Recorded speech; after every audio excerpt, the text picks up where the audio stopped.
आप पीरियड्स में पूजा कर सकते हैं। अगर आप एक महिला है तो क्या आपको भी किसी ने टोका है कि अरे तुम्हारे तो पीरियड्स चल रहे हैं, तुम किचन में कैसे जा सकती हो, या फिर पीरियड्स के ये 4 से 5 दिन या अगले 1 हफ्ते तक तुम्हें मंदिर में नहीं जाना है या कोई भी पूजा पाठ नहीं करनी है। ये सब सुनकर आप कंफ्यूज भी हो गई होंगी। आखिर इन सब का रीज़न क्या है? इस बात की पूरी संभावना रहती है कि आपके पीरियड्स की डेट और किसी न किसी त्यौहार या व्रत डेट बिल्कुल सेम हो। ऐसे में आपके मन में विचार आता होगा कि क्या आपको पूजा करनी चाहिए, क्या आपको व्रत रखना चाहिए, ऐसा करने से आपको कोई पाप लग सकता है, वगैरह वगैरह। आपके इसी कंफ्यूजन को दूर करने और पीरियड से जुड़े कुछ सारे सवालों का जवाब देने के लिए आज का ये वीडियो है। हमारे शास्त्रों और विज्ञान दोनों ही नजरियों से इन सवालों के जवाब जानने के लिए वीडियो के साथ एंड तक बने रहना बेहद जरूरी है। पीरियड्स के बारे में हमारे शास्त्र ज्ञान दोनों ही अलग अलग परिभाषा देते हैं, लेकिन किसी का भी फैक्ट ये नहीं कहता कि जब कोई लड़की या महिला पीरियड्स के दौरान अशुद्ध या पवित्र होती है, साल भर जिस औरत को आप देवी के रूप में पूजते हैं, उसका सम्मान करते हैं, उस औरत या लड़की को आप महज 4 दिनों के पीरियड्स के लिए अछूत नहीं बता सकते या उसे कई चीज़ों को करने से रोककर मेंटली टॉर्चर भी नहीं कर सकते हैं। पीरियड्स के दौरान एक लड़की या औरत कई तरह के दर्द सहती है। ऐसे में उसे ये करो, वो मत करो, ये मत छुओ, वहाँ मत जाओ की बातें सुनाकर आप सिर्फ मेंटली परेशान कर सकते हैं, जो बिल्कुल भी सही नहीं है, ना ही शास्त्रों के नजरिए से और ना ही साइंस के नजरिए से। आइए जानते हैं कैसे। पौराणिक कथाओं की माने तो महिलाओं को ब्रह्म हत्या के पाप की सजा के रूप में हर महीने पीरियड्स आते हैं, लेकिन ये पूरी तरह से गलत तर्क है, क्योंकि शास्त्रों के अनुसार महिलाओं ने कभी ब्रह्म हत्या का दोष किया ही नहीं।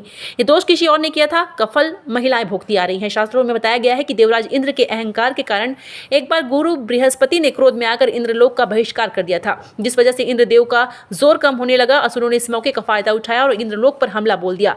इस पर इंद्रदेव सृष्टि के रचयिता ब्रह्मा जी के पास पहुंचे और उनसे कोई उचित मार्ग दिखाने को कहा। तब कमल के आसन पर विराजमान ब्रह्मा जी ने देवराज से कहा कि वे किसी शास्त्र की पूजा और सेवा करें। देवराज इंद्र इस बात से अनजान कि जिस धर्मशास्त्री की वे सेवा कर रहे हैं उसकी मां एक असुर थी, सिर्फ दिन रात उसकी सेवा में लग गए। उधर धर्मशास्त्री को जो भी सामग्रियां अर्पित की जाती थी वो सारी असुरों के पास पहुंचा दी जाती थी। जब इंद्रदेव को इस बात की भनक लगी तो वो गुस्से से आग बबूला हो गए और धर्मशास्त्री की हत्या कर दी।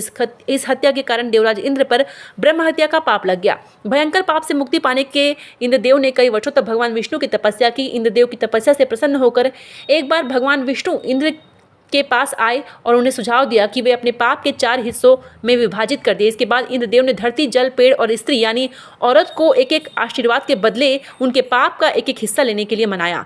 सबसे पहले पेड़ आगे आया और पाप का चौथा हिस्सा अपने आप को दे दिया, जिस पर इंद्रदेव ने पेड़ को आशीर्वाद दिया कि सदैव अपने दम पर जिएगा। इसके बाद जल आगे आया और पाप का हिस्सा लिया। जल यानी पानी को इंद्रदेव ने आशीर्वाद दिया कि पानी में हमेशा दूसरी चीजों को शुद्ध करने की शक्ति होगी। इंद्र के ब्रह्म हत्या के पाप का अगला हिस्सा भूमि यानी धरती ने ले लिया, जिस पर देवराज ने उन्हें आशीर्वाद दिया कि पृथ्वी को लगी किसी भी चोट का उस पर कोई असर नहीं होगा।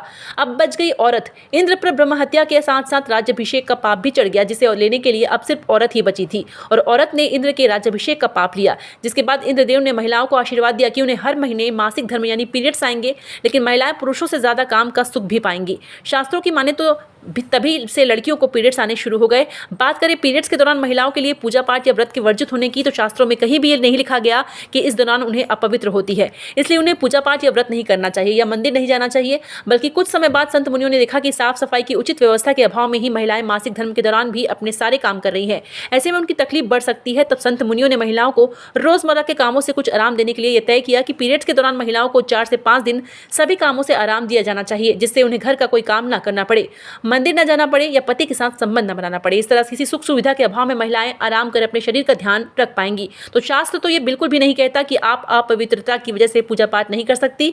हालांकि साइंस शास्त्रों में बताई गई पीरियड्स आने की वजह से सीरियसली नहीं लेता। आइए जानते हैं पीरियड्स के बारे में साइंस क्या कहता है। अगर हम साइंस की माने तो पीरियड्स आना किसी भी लड़की या महिला के लिए साबित करता है कि वो रिप्रोडक्शन कर सकती है, यानी कि प्रेग्नेंट हो सकती है। 10 से 15 साल की उम्र में लड़कियों को पीरियड्स आने शुरू हो जाते हैं और ये 28 से 30 दिनों का साइकिल होता है। ये लड़कियों की बॉडी में हार्मोन चेंजेस की वजह से आते हैं और 40 से 50 साल की उम्र तक हर महीने आ सकते हैं। केवल प्रेगनेंसी के 9 महीने महिलाओं को पीरियड्स नहीं आते। साइंटिफिकली लड़कियों को पीरियड्स आना एक नेचुरल प्रोसेस है, जो किसी भी महिला के मां बनने के लिए काफी है। अगर किसी लड़की या महिला के पीरियड्स कभी नहीं शुरू हुए तो वो कभी मां नहीं बन पाएगी। क्या कई मामलों में जैसे PCOS या PCOD की वजह से भी वो प्रेग्नेंट होने की कॉम्प्लिकेशन आ सकते हैं। PCOS यानी PCOG में पीरियड समय पर नहीं आते। साइंस ये बिल्कुल भी नहीं कहता कि पीरियड्स के दौरान किसी लड़की या औरत को कोई काम नहीं करना चाहिए। साइंस ये जरूर बताता है कि पीरियड्स के दौरान लड़कियों को सिर दर्द, कमर दर्द, पैर दर्द, पेट दर्द जैसी तकलीफें सहनी पड़ती है, उनकी बॉडी को इन 4 से 5 दिनों के लिए रेस्ट चाहिए होता है। इस दौरान उनकी बॉडी काफ़ी वीक हो जाती है, लेकिन इसका मतलब ये नहीं है कि महिलाएं ऑफिस जा सकती हैं लेकिन किचन में नहीं जा सकती। साइंस ये ज़रूर बताता है कि पीरियड्स के दौरान कुछ महिलाओं को काफ़ी हैवी ब्लड फ्लो होता है, जिस वजह से उसकी बॉडी के कुछ बैक्टीरिया निकल सकते हैं।